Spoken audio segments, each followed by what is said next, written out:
Woe to the women who sew magic charms on all their wrists and make veils of various lengths for their heads in order to ensnare people. So I wanted to explain deeper to you what this means exactly. Now we know magic charms are used for protection, but really they give access points to demons. You don't need any of this stuff. Now these veils are like coverings.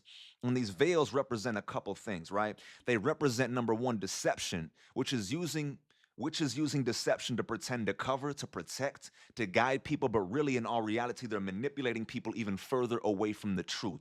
This is seduction. So they're putting a veil over you to spiritually blind you and deceive you with this false hope that they're giving you to gain power for themselves. This is bewitchment.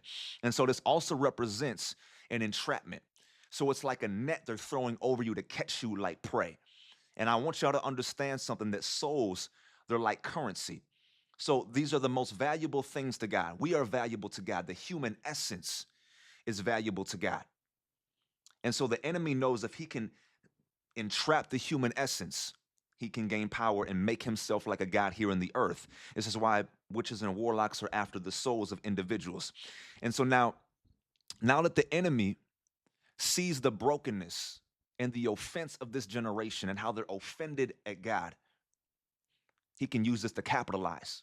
He can now take advantage by putting veils over the heads of people, intriguing them with these fake solutions, with these false hopes. So really what he's doing is he's exploiting the vulnerability of people and he's leveraging their souls. He's manipulating the human essence for power and personal gain.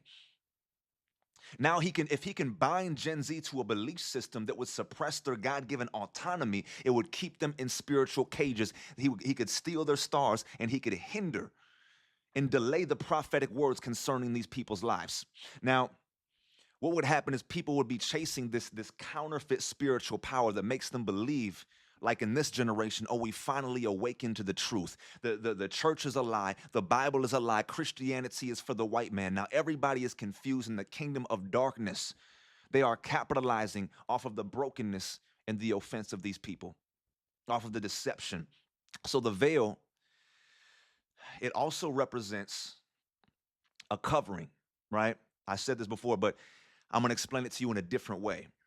It represents a covering that's put over the people of God to not only blind them, but blind other people, specifically their destiny helpers. It's so that their destiny helpers cannot find them or see them. So the enemy, this covering is like putting a curse or marking somebody with the curse of disfavor, marking and labeling somebody with rejection, with disgrace, with shame, so that they're never found or seen in the proper light. He wants your star and your anointing to be